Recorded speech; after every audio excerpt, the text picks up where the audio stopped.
Hello बच्चों, कैसे हैं आप सब लोग। आई होप आप मस्त होंगे और मज़े में होंगे। वेल, दिस इज़ अपना Advani and welcome to my channel.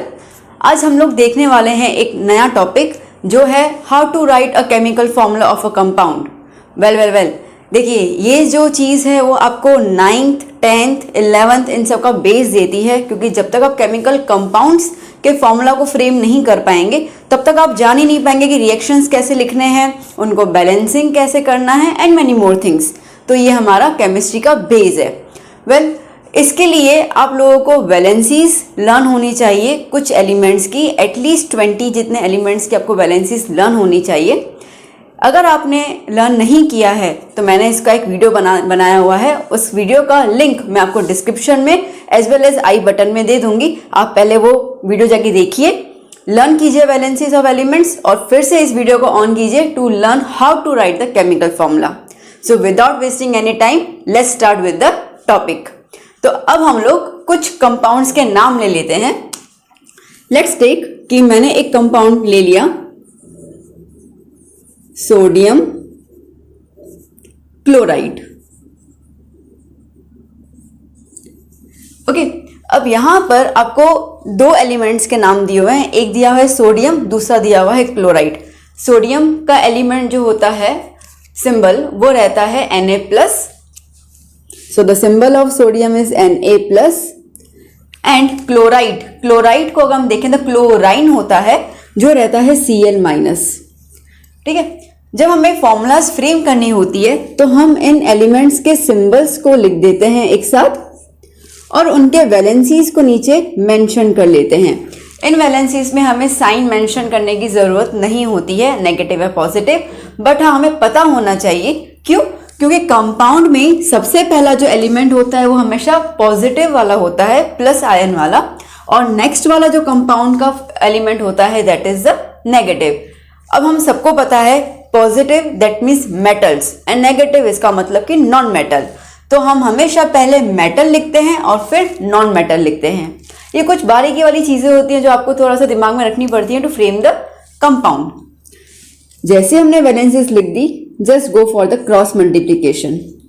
Na into 1 Na, Cl into 1 Cl, that's it. हम लोगों ने कंपाउंड फ्रेम कर लिया। मॉलिक्यूलर फॉर्मूला उसका बहुत आसान है। एक और देख लेते हैं हम लोग। Let's say zinc bromide.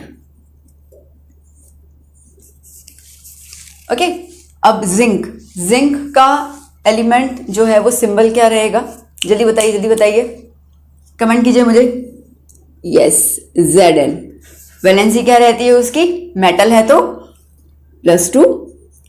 Next bromide, क्या होगा इसका सिंबल, जल्दी कहिए। यप, बिल्कुल Br, एंड इसका वैलेंसी -1।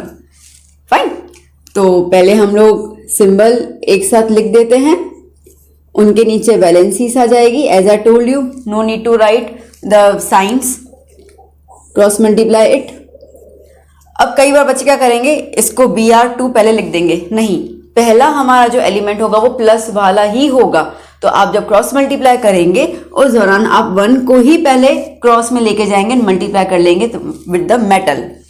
तो Zn into 1 that is Zn and Br into 2, Br into 2 कैसे लिखेंगे हम लोग, नीचे की तरफ। फाइन, आप Br2 ऐसे नहीं लिख सकते, ऊपर नहीं लिख सकते और ना ही साइड में लिख सकते हैं। जब भी आप एक कंपाउंड फ्रेम करते हैं उस दौरान कोई भी नंबर हो, 2 3 4 कुछ भी जब क्रॉस मल्टीप्लाई में जाएगा वो नंबर आप हमेशा उस एलिमेंट के सिंबल के नीचे लिखेंगे। हो गया हमारा कंपाउंड क्लियर, Zn Br2। ये अभी मैंने आपको काफी आसान वाले बताए हैं, थोड़ा सा हम लोग एडवांस लेवल पे आते जाएंगे और आप जो चीजें नई होंगी सीखने के लिए मैं आपको बताती जाऊंगी। तो this is about the simple basic. अब हम लोग एक थर्ड कंपाउंड की तरफ जाते हैं और देखते हैं कि उसमें हमें क्या सीखना। मूव कर रहे हैं हमारे थर्ड कंपाउंड की तरफ। जो थर्ड कंपाउंड है that is magnesium oxide. Magnesium element जिसका सिंबल रहता है Mg और इसका वैलेंसी रहेगा +2 ऑक्साइड, ऑक्साइड बेसिकली ऑक्सीजन, ठीक है। तो ऑक्सीजन जो रहेगा उसका सिंबल O और उसका वैलेंसी 2-। टेक्निक इज सेम, ठीक है, कहीं पे कुछ चेंज नहीं हो रहा है। फिर से हम लोग सिर्फ सिंबल्स लिख देंगे दोनों एलिमेंट्स के, तो Mg और O, यहाँ पे हम लोगों ने उनके वैलेंसीज नीचे लिख दिए। Again I am saying no need to write the sign of plus and minus. Now ये दोनों नंबर सेम है, ये दोनों नंबर हम सेम है, तो इनको हम टेबल लगा सकते हैं। 2 1 जा 2 1 जा 1 1 आ गया। अगेन आप वैसे ही क्रॉस मल्टीप्लाई में लेके जाएंगे। पहले प्लस वाला मल्टीप्लाई होगा तो Mg into 1 Mg and O into 1 O। So this is the chemical formula of the compound magnesium oxide. चलिए अब हम लोग चलते हैं फोर्थ पे। Fourth is aluminium sulphate. Aluminium क्या रहेगा सिंबल, जल्दी बताइए मुझे कमेंट बॉक्स में फटाफट। यस बिल्कुल, aluminium Al valency +3, sulphate SO4 valency 2-। Fine. So अब हम लोग सेम टेक्निक से चलेंगे। Al के नीचे 3 लिख दिया, SO4 के नीचे 2 लिख दिया। अब यहाँ पर जो बच्चे मिस्टेक करते हैं वो ये रहता है कि वो बच्चे कंफ्यूज हो जाते हैं कि वो नीचे वाला नंबर लिखें या ऊपर वाला। हमेशा जो माइनस प्लस के साथ नंबर होगा आपको वही लिखना है। नीचे वाला जो नंबर है वो तो पूरा पॉलीएटॉमिक आयन के साथ जुड़ चुका है, वो उससे अलग नहीं होगा। आपको ऊपर प्लस और माइनस वाले नंबर पे फोकस करना है, नीचे वाले नंबर पे आपको फोकस नहीं करना है। दूसरी गलती बच्चे जो करते हैं वो ये करते हैं कि वो जो नीचे वाला नंबर होता है उसको लिखना ही भूल जाते हैं। नहीं, उसको लिखना जरूरी है वरना आपका कंपाउंड कंप्लीट नहीं होगा। तो ये 4 हुआ, ये 4 हमने नीचे लिख दिया। ऊपर का 2 माइनस पावर उस हमने यहाँ पे सिंपल 2 लिख दिया। Now technique is same, cross multiply Al into 2, so Al2 जैसे मैंने कहा था आपको, ठीक है। जैसे मल्टीप्लाई करेंगे आप हमेशा उसको एलिमेंट के सिंबल के नीचे लिखेंगे। अब 3 मल्टीप्लाई होगा SO4 के साथ। SO4 जो है आप उस पर ध्यान दो तो आपको 2 एलिमेंट्स एक साथ नजर आ रहे हैं, एक आ रहा है सल्फर और दूसरा आ रहा है ऑक्सीजन। जब 2 एलिमेंट्स एक साथ मिलके कोई चार्ज क्रिएट करते हैं तो उनको हम लोग कहते हैं पॉली एटॉमिक आयंस। पॉली मतलब ज्यादा, एटॉमिक मतलब एटम्स, ठीक है। तो पॉली एटॉमिक आयंस, जब भी आपके पास इस तरीके से पॉली एटॉमिक आयंस आए उसको आप लिख देंगे कंप्लीट, और जिस भी नंबर को मल्टीप्लाई करना होगा उस नंबर को आप ब्रैकेट लगा के लिखेंगे। फाइन, तो क्या हो गया Al2SO4 थ्राइस। इस तरीके से ये इंडिकेट करता है कि जो 3 है it is applicable to sulphur as well as oxygen. तो यहाँ पे हमारा कंपाउंड का फॉर्मूला क्लियर हो गया, दैट इज Al2SO4 थ्राइस। इस तरीके से हम लोग और 1-2 एग्जांपल्स देख रहे हैं। अगर आपको कोई डाउट भी हो उसके अंदर तो आई होप कि उन एग्जांपल्स के थ्रू आपको पूरे डाउट्स क्लियर हो जाएंगे। So now let's move to the 5th number. You can see on the board it's copper hydroxide.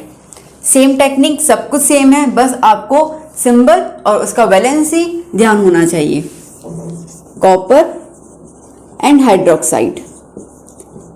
Copper का क्या रहेगा यहाँ पर Cu वैलेंसी +2, हाइड्रोक्साइड OH-। अच्छा, अब आपको पता होगा कि कॉपर की बेसिकली 2 वैलेंसीज होती हैं, ठीक है। इट्स अ वेरिएबल वैलेंसी, तो एक रहता है +1 और दूसरा रहता है +2।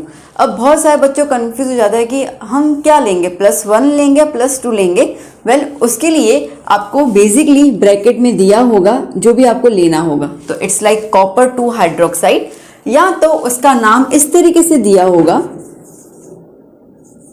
Like cuprous hydroxide, sorry it's like cupric hydroxide, ठीक है। तो जनरली तो आपको ये देंगे कॉपर 2 ब्रैकेट में जो भी वैलेंसी आपको लेने के लिए कहा जाएगा वो आपको 2, 1, 3 इस तरीके से बता दिया जाएगा। तो लाइक यहाँ पे कॉपर हाइड्रोक्साइड, कॉपर 2 है तो Cu+2 एंड हाइड्रोक्साइड का OH-। अगेन सेम टेक्निक, सिर्फ आप एलिमेंट्स के सिंबल लिख देंगे। यहाँ पर ये हो गया 2, OH ऊपर सिर्फ माइनस है विच इंडिकेट्स कि सिर्फ 1 है। Cross multiply Cu into 1 Cu, OH into 2। Now again आप देखिए O stands for oxygen, H stands for hydrogen. दो एलिमेंट्स एक साथ, मतलब ये हो गया पॉलीएटॉमिक आयन, तो OH2. So the molecular or we could say chemical formula of the copper hydroxide is CuOH twice. Easy है ना, ठीक. बस आपको अगेन मैं कह रही हूँ वैलेंसी सिंबल के एलिमेंट्स के सिंबल, ठीक है, वो सब कुछ आप याद कीजिए अच्छे से, वही मेन है इसका. अगर वो लर्न नहीं होगा तो आप कंपाउंड्स फ्रेम नहीं कर सकते हैं. Well, let's move to the another one, sixth, that is calcium carbonate. Calcium Ca+2, carbonate CO3 2- CaCO3, नीचे 2 लिख दिया, यहाँ पर भी 2 लिख दिया. As you can see both the valencies are same, तो कट करके हमने 1 1 लिख दिया, cross multiply it, Ca into 1 Ca, CO3 into 1 CO3. So it's calcium carbonate CaCO3. Okay, सही लगा? वेल, तो अब यहाँ पर हम लोगों ने ऑलमोस्ट 5-6 ऐसे एलिमेंट्स देख लिए जिसमें अलग अलग टेक्निक्स के थ्रू मुझे बताना था, मैंने बता दिया. अब आपका टर्न है. क्या टर्न है? मैं यहाँ पर 5 जितने कंपाउंड्स के नाम लिख दूंगी. ये आपका होमवर्क है, आपको मुझे करके बताना है. सो बच्चों, ये रही वर्कशीट और इसके अंदर मैंने आपको 5 कंपाउंड्स दिए हुए हैं, आप देख सकते हैं. First is the sodium oxide, second is zinc hydroxide, third magnesium chloride, fourth potassium nitrate and fifth iron 2 sulphate. इन पांचों के आप सॉल्व करेंगे और केमिकल फॉर्मूला आप निकालेंगे. निकाल के मुझे कमेंट सेशन में ज़रूर बताइएगा and I am going to check each and every one's answer, और जहाँ गलती होगी I will answer you and correct you. ठीक है, तो अपना ध्यान दीजिएगा. अगर आपको मेरा ये सेशन सही लगा हो, वर्दी लगा हो, तो प्लीज़ आप इस वीडियो को शेयर कीजिए, लाइक कीजिए और मुझे सब्सक्राइब कीजिए. Take care, stay at home, हasta la vista, बाय बाय.